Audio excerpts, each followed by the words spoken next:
Welcome to Dice and Mind, a podcast hosted by Browne and Jason Kaufman to explore the intersection of life, games, science, music, philosophy, and creativity through interviews with leading creatives. All are welcome in this space.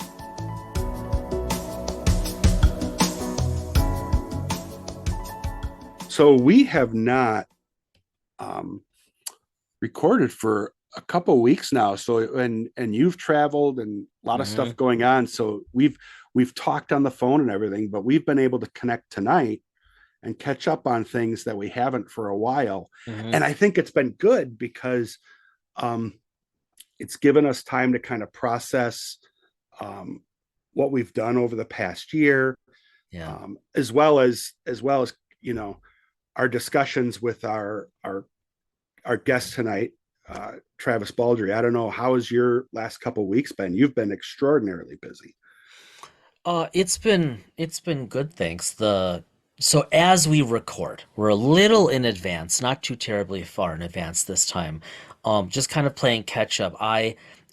So what you're alluding to is I was gone last week out of state to run a field study, which and we'll talk about that off air. We haven't had a chance yet. Seemed to go really, really well. We'll see what the data say in the coming month. And so because of that, the week before ended up fairly busy trying to get stuff done, get stuff wrapped up, and that included, recordings with guests up until the Friday evening before I flew out Sunday midday. And so things have been busy, but I think we were both really pleased. I know we were both really pleased, really grateful to have the chance once again to talk with Travis Baldree. Just to put things in perspective, especially for newer listeners of Dice and Mind. So as this episode drops, it is mid-November of 2023, episode 105. But back in July of 22, episode 59, Travis was so very kind to join us. He was at that point really as an author just being discovered. He had not yet had Legends and let me rephrase that. I was going to say Legends and Lattes had not yet been out that long. That's inaccurate. Legends and Lattes was just really hitting. It had just in the couple months before been picked up by Tor Books, and after its initial run, and as I've said on the podcast before, Brad, I'm not much of a fantasy reader. There have been, exceptions, and of course, like we were just talking about Lord of the Rings off air before we hit record, but Legends and Lattes. I just said it's a story about an orc who opens a coffee shop. I saw that and I thought I have to read this, and I read the book in like 2 settings, and it was just so much fun. It was such a delight. I had texted you and I'm like, he's never going to say yes, but we've got to ask this guy on. And we had, if you recall, as I know you do, we had a heck of a conversation. I think you're even kind of understating, your interest in sci-fi fiction is relegated really mostly to the classics. I have branched. Like Asimov, you have, but my point is that true. For many years it was Asimov, Ben Bova, things like that. So when you recommend, and I bring this up because when you recommend a fiction book to me, it is atypical. Whether it is sci-fi or not, I heed that very seriously because you have a high bar. I'd like to, but come on, an orc who opens a coffee shop. Oh yeah. That just screams to be read. But I thank you, but it was a quick, it's a great book. It's just super fun. And Travis had shared with us at that time he was working on a second one. Well, there's a story that comes after that, and that's coming up in a few minutes. Because Travis was just so gracious to spend some time with us again, talking about the lead up to his second book, which is dropping right around now, which is Bonedust and Bookshops. So now there's an orc I'm assuming we haven't read it. We haven't read it. He was great, kind enough to give us the PDF, but I am staying away from it because I want the book in my hands to enjoy this month. But I mean, an orc in a bookshop, like cafes and bookshops. I mean, my God, Travis, take our money. Well, yeah, I mean that how you know once you move down into where I was living in the Milwaukee area, that's where we spent the majority of our time. We can point out. Not with orcs, we should probably No, yeah, clarify. yeah. There were no orcs. But between that and bookshops and Cafes and bookshops. cafes and bookshops, and then either of our apartments, Hmm. um, that's where we had all of our deep conversations, which in effect Yeah. kind of were precursors to what you're listening to now. In effect, they were. It's funny too because like I was just talking about this with some people this last week. I mean, both of my daughters spent. I mean, it hasn't changed a whole lot, but spent their early years in cafes and bookshops. Yeah. Because, when it was a daddy day, let's go get a coffee. Yes. I Yeah. but it's served them well as We'll see. students and as Time will tell. aficionados. I mean, but you also ingrain with them a love of Friends as a TV show. That was Um, not me. Was completely had nothing to do with me. That huh? is a thing with their gender. I can't take credit for that. But who We will watches? watch it Doesn't together. doesn't your youngest watch the Star Wars? Um, Mira will watch some Star Wars with me, and she'll watch Trek with. She really likes Lower Decks. okay. And I mean, kudos to Mike McMahon and team because that's really speaking to a broad generation. Anyways, we had the pleasure We've of sent this. Yeah, that yeah. Travis's his first book was phenomenal. Um, he told us he was beginning to work on a second book. Like you had d- said, Yeah, there's there's a a story, fascinating story to go along with that. So listen carefully, because and there's a follow-up story which we're not going to spoil right now. no, we're not. No, we're not. No, So so it was really just it was just a lot of fun to chat with Travis again, to learn not about the book, because everyone's interviewing him for that, but to learn what was his writing process, what was his thought process, um, what's coming next for him. And I mean, it's Travis, and just like the first time we spoke with him, that we met him, he's just so giving of insight. So mhm. we hope you all enjoy our chat with him truly as much as we did.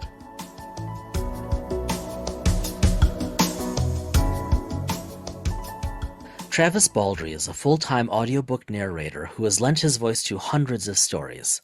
Before that, he spent decades designing and building video games like Torchlight, Rebel Galaxy, and Fate. Apparently, he now also writes books. He lives in the Pacific Northwest with his very patient family and their small nervous dog. He is the author of Legends and Lattes and Bookshops and Bonedust.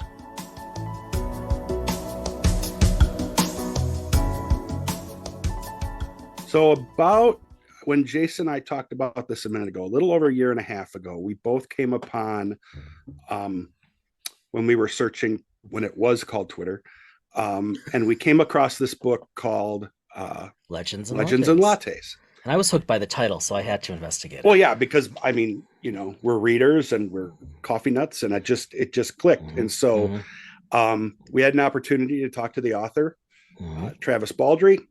And then we found out that there's another book coming out. We talked, I think you kind of he alluded to it. Yeah, we Um, talked about you had ideas for that second one even at that point. yeah. Yeah, when was that So interview? so that was okay, so that was it. I'm glad you asked that. So if I'm correct, Legends and Lattes published on June 7, unless that was the I think that was the Well, original wait, date. before you do The that, original ladies and publication gentlemen. date was February 22nd. That was the Oh, indie version. And then Oh, the yes. ebook was taken over by Tor, Thank you. I believe in June 6th or 7th.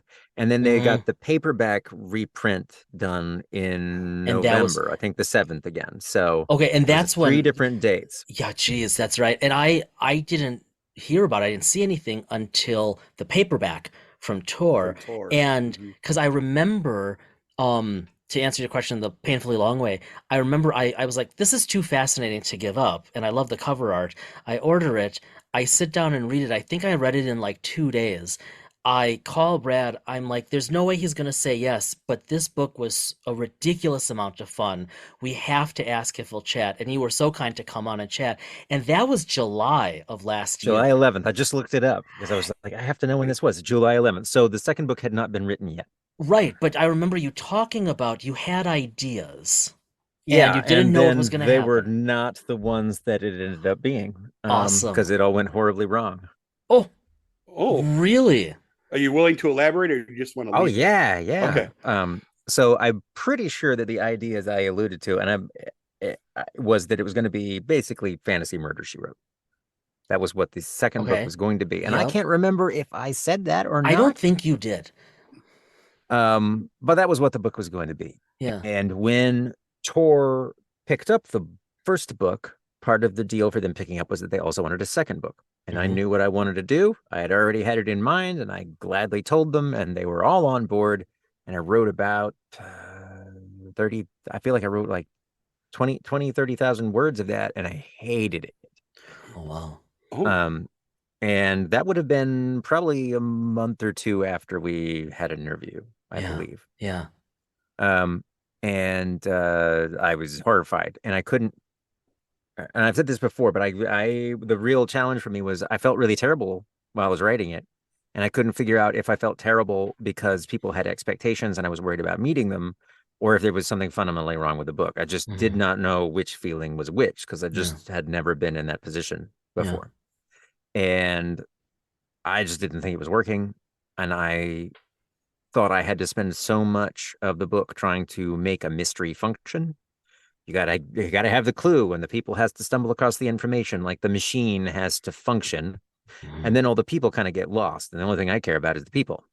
Um, so it just didn't work for me. And I sent them an email, and I was, really worried, and said, "This is not working, and I gotta do something else." Yeah. And then it took like three more tries before I found the book that Wow. was oh, ultimately the one that I wrote. Yeah. And that was also the point where I untangled which feeling was which. Because I'm like, okay, I like this book. I Nice. understand this book. I get this book. Yeah.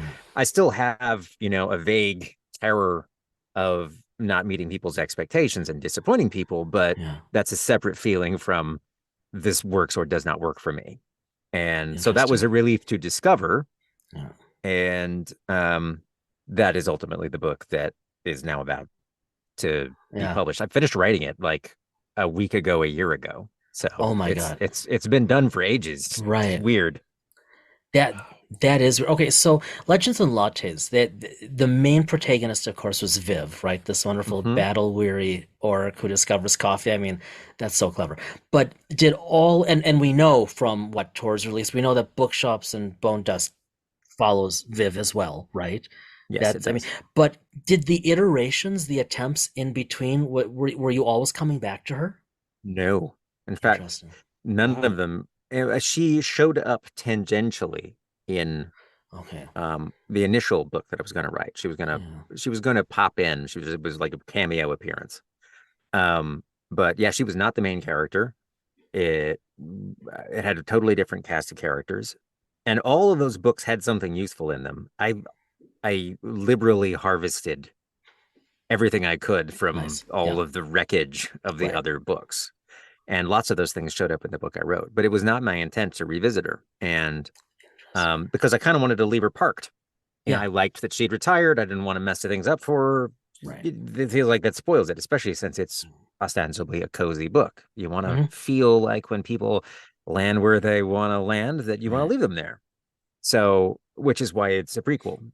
And Hmm. um, it was just not a route I expected to take. I didn't expect that I would be revisiting her. And she's a separate person in this book. You can still Hmm. tell it's her, but Hmm. she has very different goals and needs, and Hmm. she has her own arc there that is not the same arc. But um, yeah. Yeah, I was surprised a little bit that you went the prequel route. Now again, this episode is actually dropping like days after the book comes out, but we're recording in advance, so Ren and I don't know anything. But Okay. I was a little surprised just because of the, and I think it sounds really cool, but the way you started Legends and Lattes, like you did have really nice bookends, no pun intended. Like you kind of Mhm. saw that little glimmer in her past, and then it just made sense. So I'm very, very intrigued. So one of the things Yeah. one of the things I think that is a major theme of the book is this sort of meta idea that prequels aren't irrelevant. That the things that Interesting. happen early in your life are meaningful and are Of course. worthy, even if they aren't where you ended up. Like Nice. the relationship that you had when you were younger that isn't the ultimate relationship you have, but still is fundamental to the person you became. Hmm. Um, Hmm. that they're not dead ends. They're all part of what make you you. And I think one thing happened when I was doing this that made me feel even better about doing it, which was I watched Andor. I watched that, Yeah, which I absolutely. thought was amazing. Yes. And the entire way through, I'm like, this story's great, and it doesn't matter that I know where everybody ends up. It doesn't matter Right. that I know the fate of this person, because Right. what really matters to me is all of these people that I'm Hmm. so interested in. Hmm. I don't care who lives or dies. I care Hmm. about these people that I'm interested in spending time with. Yeah. So, Yeah, that's a compelling argument. And well, nice jumping over to Star Wars from yeah. books. So that's awesome. Yeah. So one of the things we were hoping to ask you is, Mhm. okay, so Legends and Lattes has been out obviously for a while. Bookshops and Bonedust, right, as we're recording, coming soon, as this drops, just came out because this is just a little in advance. But and I know you just said, you've been done with it for like a year. But there's not a lot of time, Travis, in between like That's what the I was curious about. Genesis. I mean, Yeah. it's kind of remarkable to me, like when you must have started writing Legends and Lattes to now be a year out from the second one as it's dropping. Um, that's a lot to happen, especially given these are your first books. I mean, what's just generally, because like you said, you're still narrating for audiobooks, right? Mhm. You're doing all those things. What's life been like for you for the past, I mean, basically years since we've seen Crowded, you? Yeah. crowded, very crowded. There's just not been much downtime at all. And so I am doing three more books with Tor. I signed a Wow. deal to do three more books with him. But Congratulations. one of the things I said when I did it was like, I've got to take a year without delivering you a book because I have to arrange my life to not be Yeah. overstuffed. Yeah, of course. Um, because it's a lot. I would imagine. And when you figure in things like travel for book promotion and events related to books and all of that takes time and it's fun to do and I enjoy it, but it also just takes time. Yeah. Um, and I'm making strides at untangling my life. So, Good for you.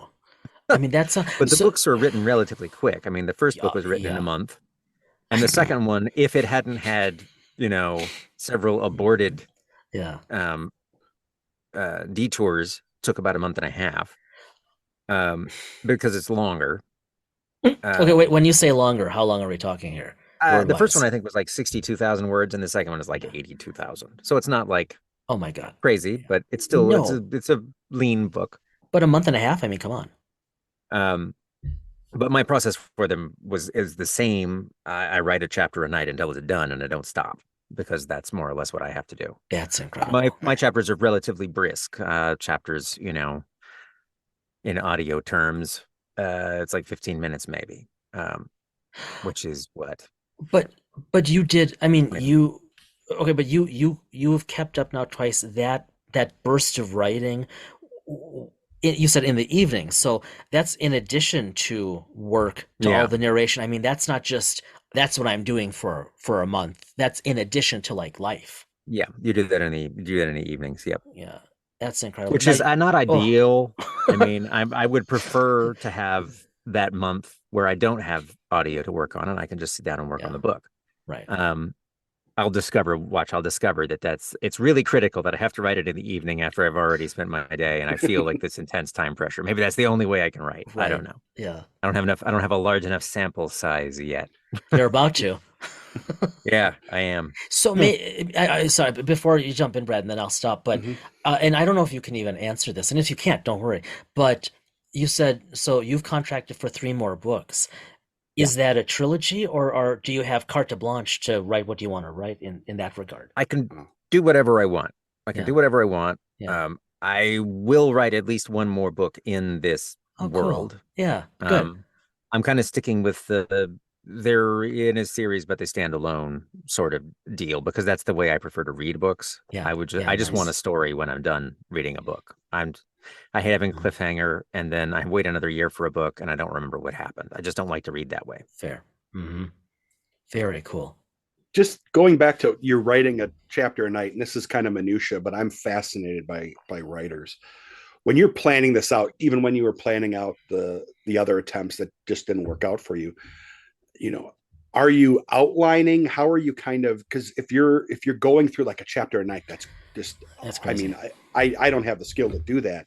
How do you kind of prep and know what you're going to write about? Is it just I have to outline. I don't like okay? that, but I have to do it. Um, a chapter for me is probably 2,000 to 2,500 words, so it's not a crazy word count for a day. Okay. It's not Okay. ludicrous. I don't write Fair. ridiculously long chapters because I like short chapters. Hmm. I find them a more compelling way to read because I don't tap out.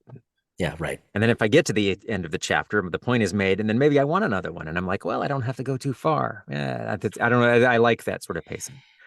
So I have to outline. And for me, outlining means what I've come to understand for me is that outlining means that I have to write out the outline in plain English and full, complete sentences. So I basically have to tell the Oh, story in short. yeah.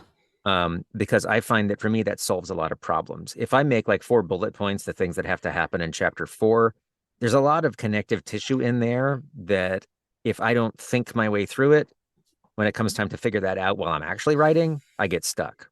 And I'm Okay. like, oh, shoot, they have to get across town. How was I going to do that? Oh, and then I have to solve that problem at the moment.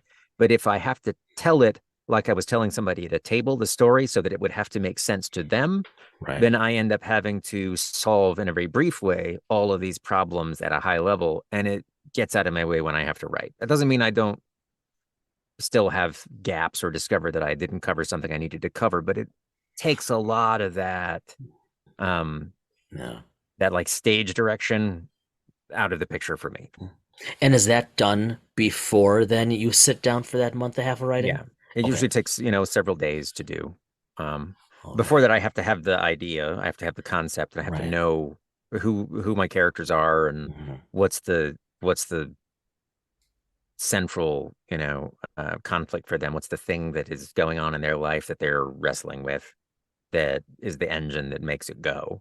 And if I Mhm. know that, then plot is almost irrelevant. It Okay. makes itself fall Yeah. into place. I have because it involves characters and what they do and what's an interesting thing for them to be doing, which almost always, presents some idea for something to happen. Yeah. Um, Hmm. so far, again, all of this is again with a really small sample size, but I feel like I'm feeling out the things that work for me Yeah. to be able to tell a story, and Yeah.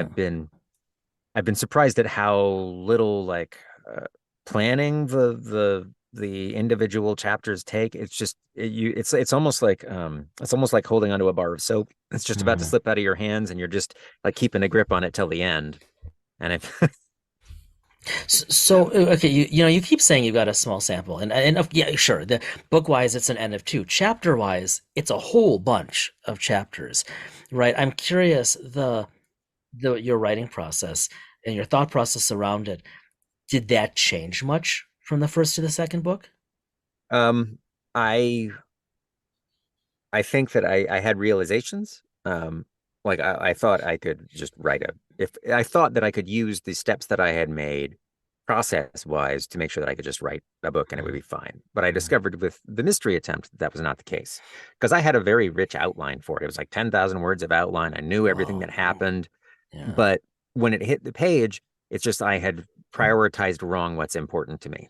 And I said Okay. it in some other interview that like I'm not Agatha Christie. I'm not writing that kind of book. What I'm Yeah. really what I'm more comfortable with is Scooby Doo, where it's just a bunch of weirdos in a van, and like the mystery is really secondary to it, right? Right. Um, Right. you just pull the mask off of Old Man Jenkins at the end, and okay, the mystery is solved. But do you remember how they actually put together the clues to figure this out? Of course not. No. It's just the gang doing weird stuff. Right. Eating Scooby So snacks and Yeah. I had a yeah. realization that that is what's most important to me. Nice. That and that's what I need to be able to tell a story is characters who I'm just interested in following. Hmm. And that if that's not foremost for me, then I'm gonna get caught up in annoying mechanical details. Hmm. Hmm. You know, like you said, sample size may be small, but it'll be interesting down the road if you're ever willing to join us again to see how things have changed A for few you. books out. Yeah. Yeah. And I imagine they will. I mean, I will just say Yeah. everybody seems to Yeah. say, the book you're writing is always a new book. There's always some new problem. It never Mhm. really gets you never really nail it down. Yeah. Yeah. And I can see that, especially if you don't want to write the same thing over and over. And I don't. Yeah. Just flipping that for a sec. What, you do so much narration, right? I think you're going where I'm Yeah. going. Yeah. I mean, how many books have you narrated at this point in your career? I'm assuming like 320 or Okay, something. so that's a big sample, right? Has that process for you evolved over the years? Yes, yes. I mean, I don't think it evolves as much as something like writing because the basic elements, it's always going to be the same words. So it's Hmm. more technique and Hmm. approach. But at the end of the day, you sit down and you do the work. And um, it's creative, but it's not creative in the same way Sure. because the foundation's there. Right. So your approach to like how you might voice a character or your technique in, say, accent or your perception of what an author is attempting to do and how you're going to facilitate that can evolve. But I don't think you go through the same sea change as like, I've been writing cozy fantasy novels and I'm going to write a horror novel. That's Right. just a different Right. beast Right. um, because you're creating something from whole cloth. Interesting. I mean, not only do you read, but with you narrating, I'm assuming, and correct me if I'm wrong, in effect, you're reading these books, so you're digesting them. I'm assuming as you're narrating them, or is it a different process where you're not as engaged with the Oh, story as much when you're narrating versus if you're just reading recreationally? I think it's much more engaged to narrate than Okay. to read on the page. It certainly is for me because when I read on the page, I can skim or lose track of something or get Hmm. kind of like the thinner version of it because Hmm. I was distracted or I just wasn't really into it at the time, or I just really didn't particularly have any interest in the passage I was reading. Sometimes a book, parts of it bore you or just not interesting for you or there you can be disengaged for any number of reasons. It's hard to do that in audio. You have to read every word and it's kind of like music. If you don't stay cognizant of what you're doing, it's like you get off beat, you Hmm. know. You can tell Hmm. when something falls apart when somebody's performing music, right? All of a sudden it's dissonant and it's wrong. Right. And the same thing happens when you're reading. So you have to stay engaged. Um, you are absolutely digesting what's going on and you're forming opinions all the way through. Like, this is what they're trying to do. I think it's doing that well. I don't think it's doing that well. Boy, this feels like it's going on long. Or, boy, that landed great. This was an incredible line of dialogue. It felt so natural and wonderful to say. Or, oh my God, how do I make this line sound like an actual human being uttered it? I was Because wondering, it's yeah. almost impossible to say out loud, either because the sentence is disjointed or it's fragmentary or whatever or just literally there's certain syllables if you put them next to each other people won't naturally say those aloud because they're difficult to say aloud. You would just Right. find another way to say it because your mouth would not want to form those sounds in proximity to each other.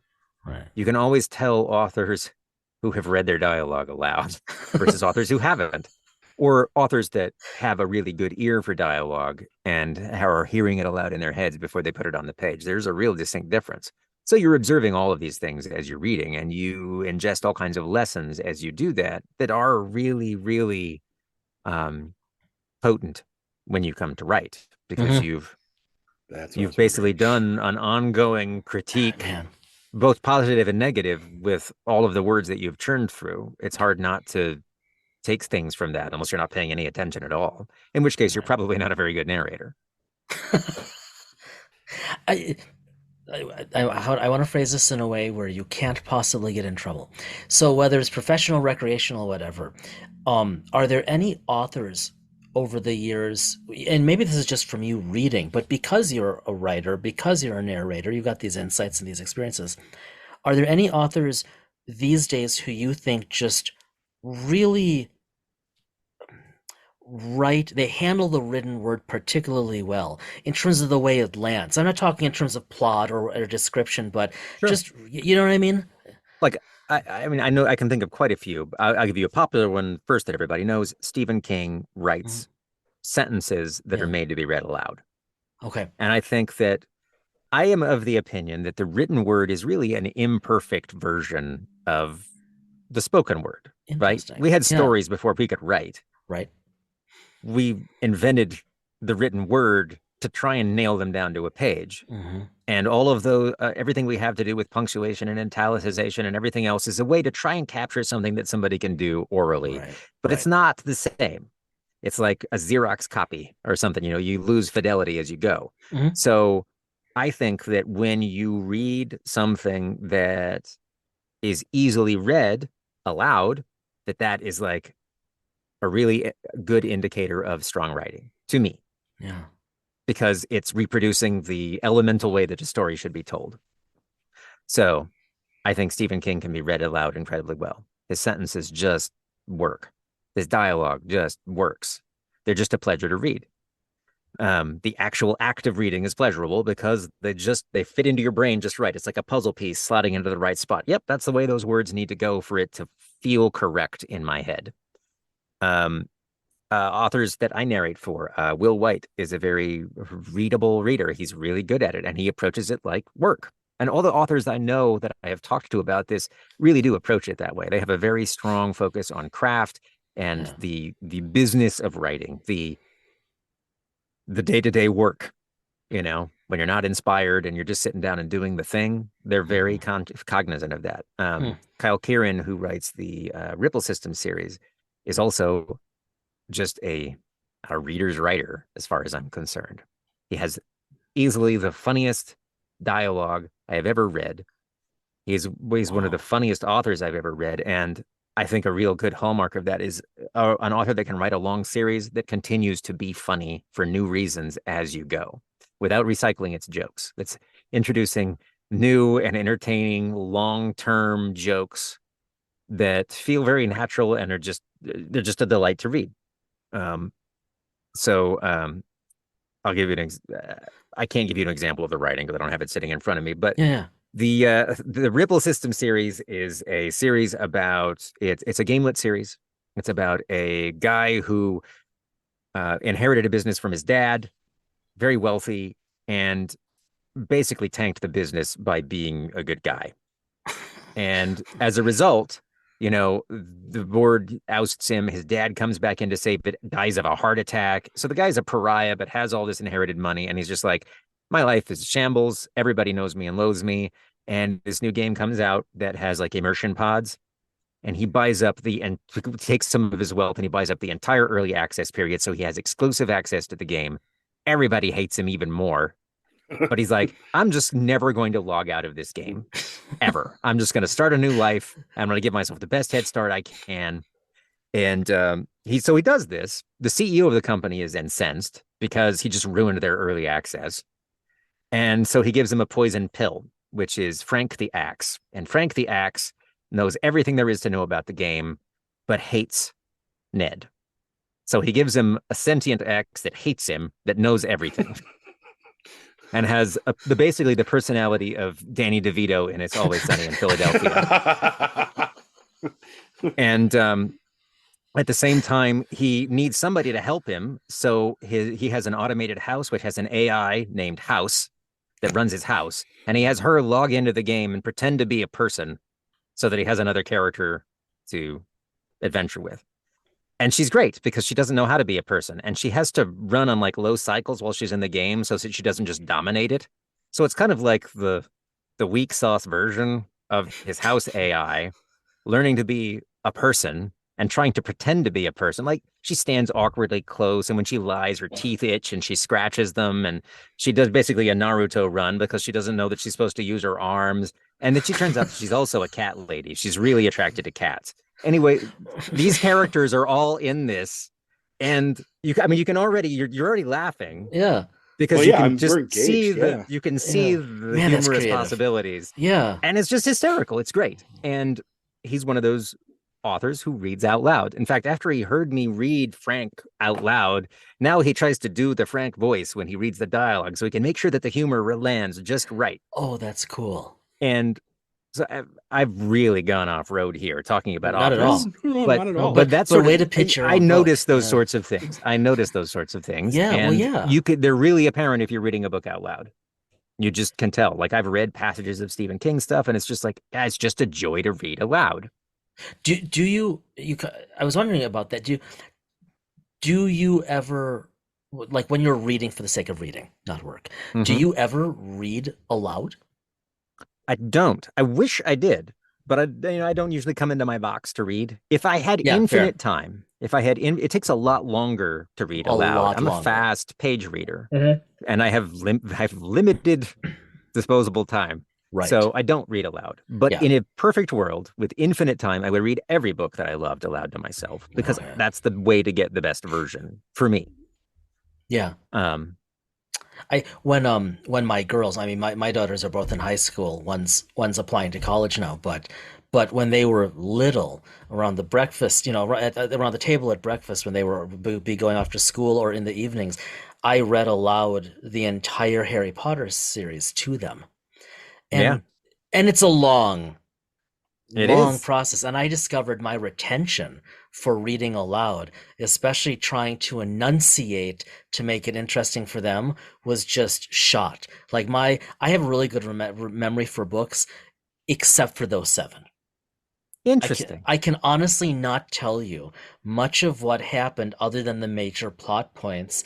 And I think that's because my attention was so externally focused. But I mean, that's why, because you do so much of this, the reading, the writing, the narrating. I'm curious. I think there's probably a tipping point for you, because for me, my retention goes up.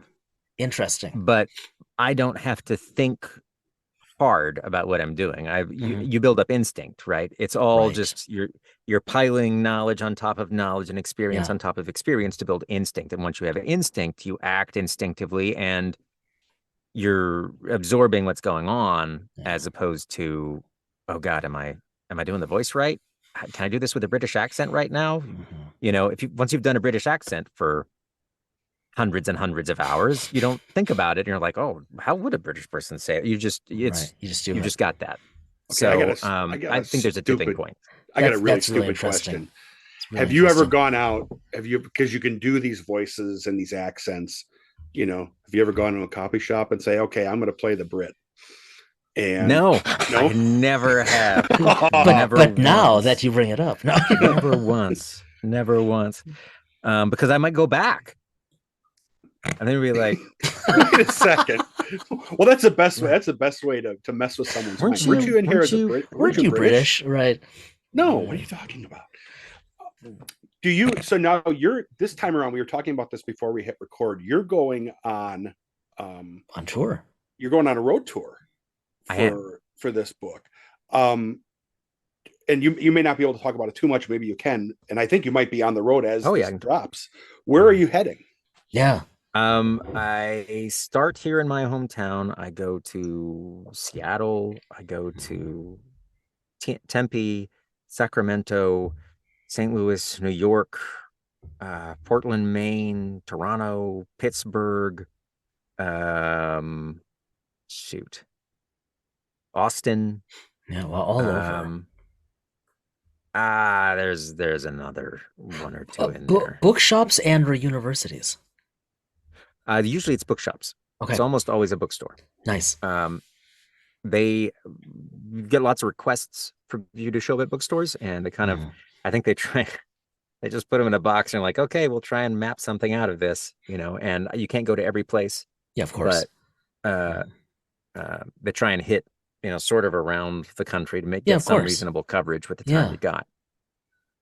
12, is it, did you say 12 stops in 12 days? Did I have that right? I Or believe so. I think it's 12. th- Start on the 6th and I get home on the 18th and I have a thing on the 18th. oh my God, So, Travis. and this next weekend I've got four things. Yeah. Tukwila in the Seattle area and Mhm. Olympia, and a couple things in Wow. Olympia, and then Paulsbo, which is out on the peninsula Mhm. in Western Washington. I got to ask, and again, you don't have to tell us. Are you doing Powell's? No, I did go Interesting. by Powell's because I was at Rose City Comic Con Okay. a couple weeks ago, and so I went to Powell's and signed everything there Oh, that's and met cool. everybody, and I got to sign the pillar. Oh, you And they you were posted that stuff. We saw that. Yeah, Yeah. yeah, and they were running the little book store on the floor of the Comic Con. So I met everybody from, well, not Nice. everybody. I met lots of wonderful Yeah. folks from Powell's, but no, Yeah.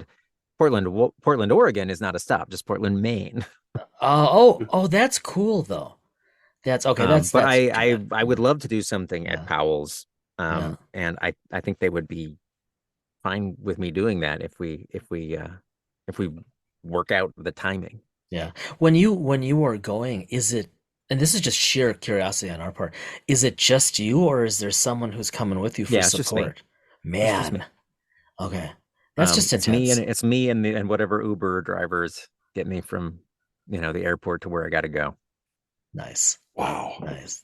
I mean, it sounds like fun, but that sounds exhausting. I always see videos of other people doing stuff and they've got like an entourage and I'm like, how does that That's work? why that's why I'm asking. I just saw My, V. Schwab's doing her tour or just finished it, and yeah. I was like, oh, that man, they look they're having a great time. There's a whole bunch of people going. What's that all about? But no, I'm not No. quite that cool. No groupies yet for the book No. tour. Hey, you still Um, got you still got three books. You'll pick them up. that's right. You'll pick them up. Okay, so as we kind of as we consider wrapping, I'm curious, you can't have much free time, but when you do have that free time, what kind of stuff are you doing these days? I walk. Um, I used to play games, but all games are too long now. I just don't have the Mm, time to invest. So I was gonna yeah, play like yeah, Baldur's Gate 3, yeah. and I think I played through the intro, and I was like, well, there went a day, and I have no chance of getting Right, anywhere into this. How many acts are in this? How many hundreds of hours of gameplay? There's no way I can do this. right. I made some pretty reasonable progress on Tears of the Kingdom, but then I had to put it down, and now I haven't gone back. Um, so I like games, but I Yeah. just don't have enough time to devote. I like to read, so I read a lot of novellas when I can, but I haven't even been Oh, able to do that in a while. Um, so uh, sometimes I just, collapse and I scroll on TikTok, which sounds really ridiculous, but it's No, just that's low yeah, that's effort, yeah, mhm. it's and I'm addictive. just not working for a few minutes. Yeah, right. And and I've had a certain amount of travel, so I went to Dragon Con and Cool. I got to go to New Zealand this year. Oh, Oh, neat. So traveling has been nice. Good And for I you. suppose that's what I do with some of my time. I'm gonna be traveling. That's awesome. Was New Zealand just for It was fun? super cool. It was Yeah. super cool. I was in Auckland and I got to go to Hobbiton, which was really neat. oh, And I went to Rotorua, which is sort of I like don't know that. Yellowstone Junior. Okay. And I got to go to the glowworm caves, and it Oh, was a cool trip. wow. Oh, Yeah, see, had a wow. that's a great time. place. That's kind of Oh, one. man. That's one of those places that once the kids are out of the house, I want to go Yeah, and visit. So I've talked to just a few people who have been, but it sounds spectacular. It's a really pretty country. Yeah. The people are lovely. It's a long way to get there, but I would love to go back, and I'd love to go to the South Island and get to Wellington. Yeah. Um, it would be great. That's so cool. Man, we really appreciate you spending time with us, Travis. And I mean, just Yeah. huge congrats on this yeah, second book. The second book. I mean, I'm highly biased, but I'm not much of a fantasy reader. And I loved Legends and Lattes, and I was so happy when you told us when we met you back in episode 59 that you were thinking thinking about a second one, right? And just it's just so cool to see all of this. And I will say the day that pre-order opened, I was on it. I was like, there was Thank you. no, oh, please, thank you. There was no doubt. You know, like some books, it's like, I'm gonna see what people say, or I'm gonna see if I can grab the pages, and then I'll make the Oh no. decision. And this one, it's like, well, that sucks. It's gonna be a year or two, but then when that sucker dropped, so no, this is, and now it's just not far away at all. So that's very Yeah, exciting. it's like it's less than a month. It's less It's than a less than a month. When month as we this when we records, do yeah. these type of things, usually I'm the one to order first. And when Jason Oh, somehow got a hold of the news that the new one was going to drop, and he messaged me, but not before he ordered it, so that he could say he ordered it first. Hmm. So it's really looking forward to this, and really, it's just it is a pleasure to get to chat with you again. It's so happy I had a for you. ball. This is Just so fun to do. yeah. No, we really appreciate it, and we yeah, wish you and just ongoing success, man. safe travels. You've become a Oh, real. You've got two fans here of your work. Safe yeah, travels, and we will continue to watch for after you take a break. yeah, and read three more What books. We're comes hoping. next? Yeah. Yeah, Thanks so much.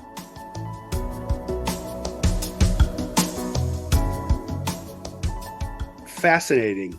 What I found, I mean, there's a lot of things interesting. What two that stand out to me are one, um, obviously the story how he had to in effect um, trash his original intent Oh and man, change direction, multiple times.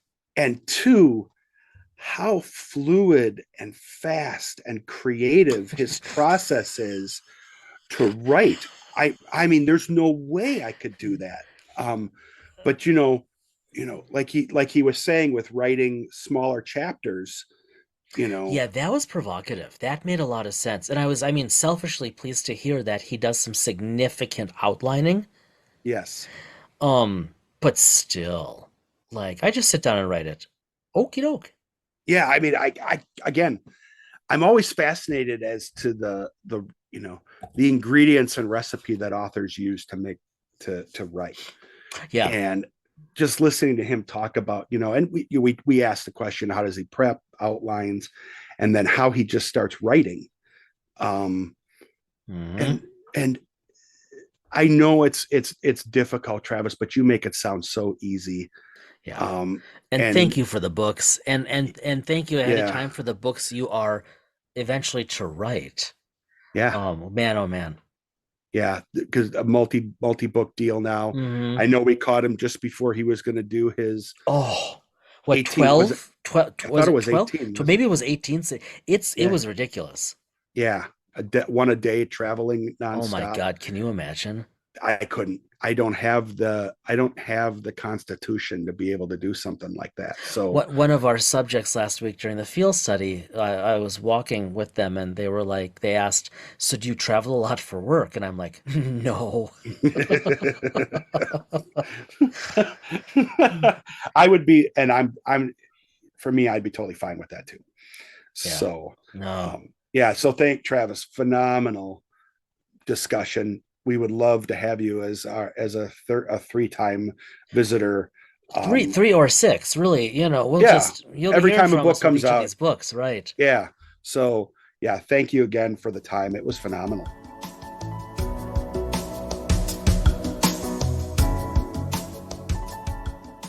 Let's hop over to the GM corner. Although we have talked about changing the name of that at some point, we just haven't kind of finalized the direction to go. So Mm-hmm. um, the ending, currently known as the GM corner, Mm-hmm. what is, obviously you haven't been at your desk. Haven't been at my desk. There's not, and I haven't What? had much going on, but I do have something I've been Okay. meaning to show you and Oh even boy. send you if you want. So, a few weeks ago at the university, right, I'm at the satellite for our university, Yeah. the for the graduate and professional programming, and every once in a while.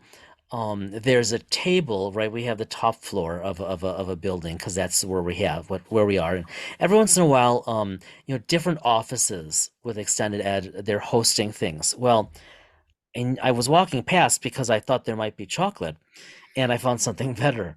So these are presumably sunglasses bags. Gonna hold one up so you can see it. But I grabbed a couple. I walked by and I thought, oh. these are perfect dice bags. So there's this. Oh yeah. Okay, nice color purple, cinches it, Yeah, that's like and The Oakley glasses bags, but right. Okay, so it's also that microfiber and it's material. the right, and so it's this kind of this classy sheen to it. So Yeah. I picked up a couple, and I thought if you're interested as a backup, they are perfect dice bags. Well, I'll be quite honest with you. They are perfect dice bags, but I would probably keep one in my car Oh, for your glasses? because when I take my glasses off and put my sunglasses on, I can keep them from Perfect. scratching and Okay. everything like that. I will send So you these. I couldn't resist. I thought, okay, these are great. And then of course I got home and I'm like, I don't actually need a dice bag. I'm really well, like I'll I be got honest that all with you, figured out. not to this is going to be broaching explicit territory, but you had held up the bag just Yes. halfway, and it's We're a just not gonna go there. the color Yeah. kind of made me scared as to what you were going to show me. Well, if So that's that this would have required medical attention because again, this is a nice purple. Um but well, I thought it looks pink to me from oh on the yeah, screen. because of the color shift. But I Yeah, thought these are pretty cool dice bags because they, I mean, like nothing's gonna pierce these, right? You no. and you can, I mean, they're really like, and clearly they're like glasses Well, bags, and right? Like you said. like if we travel and we take dice along, it's a very Exactly. slimline bag Right. And for your compresses. bag. Yeah. Yeah, So that's not, so in terms of what's on my desk, those though actually those have been, with my games and my dice, but I thought, okay, I need to grab a couple of these and share them with you because it was just like, well, that's just kind of a dumb thing that could be fun because like a month or two ago, I was searching around my house. I was kind of restock re yeah, well, reorganizing my dice, and like you hmm know me, I use tea canisters, to hmm tin tea canisters, but I still like to have most of them in bags in the canisters to keep the different sets Do you still separate. use any Crown Royal bags at all, or um well, that's not what we for used at dice, one yeah, point? Yeah, not for dice because they're bulky and I don't need yeah, that, right? You don't have that many dice for one game system. However, um my colleague, my partner in crime here, he thought this was great. When we went out for the field study, we had provided journals, right? yeah. Moleskine journals, and then our customized pens, for everybody because it was partly a reflective process. And the only bag I had a brown Crown Royal bag, and that's how I carried, 20 plus pens across state lines and then handed them out. Hey, Absolutely, Crown Royal bag all the way. that I still you sent me one a while back, or maybe your brother did, Yeah, and then probably my brother. I have one that I had gotten with like a vanilla flavor, which I wasn't a fan of. Oh, I tried Um, the maple. That was awful. maybe that's what it was, Yeah. but it had it had the state on it. It has the state of Wisconsin embroidered in it. Oh, that's cool. So I won't use that one. I use the regular purple ones for Yeah, carrying dice and things like that. But yeah, those are when I was a kid, we those are used those great. for marbles Oh, when we yeah. played Yeah. marbles. So Okay, so that was kind of lame, but kind of fun. What, my friend, is on no, your desk these days? I think for me, like I think I told you, with you being gone for a week, I purposefully shuttered my RPG library because I didn't want to go all ADD, which I'm prone to do, but you probably have to edit that out now. But Oh, not um, a chance. I didn't want to get all scatterbrained by looking at Right. some stuff, things that I want to look at, but I have purposely said not till 2024. Yeah. Um, Because there are because games we're interested in exploring. Yep. And I really didn't touch a lot. I still have to get, and it's all on me. I still have to get one of our captain's logs out. We have a couple more we need to record so that we can kind of boom shot out a bunch of them. There's Yep. two that you have. I want to do one and then I want to get them out. But I just, lots going on out in the world and everything I'm keeping track of. But for me, um, you know, two of the things that have beyond our gaming and our discussions and everything like that, music. I've been heavily studying guitar because of some challenges I have with um, dexterity and all that. Hmm. I have to practice a little more on guitar. So I've been doing that, but then I've also, um, we've talked about this. We both have talked faith and religion a lot. And so for me, I'm just doing some reading and reflecting um, in that arena because I'm overdue. I haven't done as much of it as I really have wanted to, not because of lack of time, but just I had kind of the equivalent version of reader's block. Um, Interesting. but now that you're back and we're getting back on schedule, um, back to Captain's Log, um, that's Yes. really the focus. I'm trying to think of any other games. I do want to get back to doing something with Modern Age or The Expanse with Yep. the age mechanic. Yeah, I would too.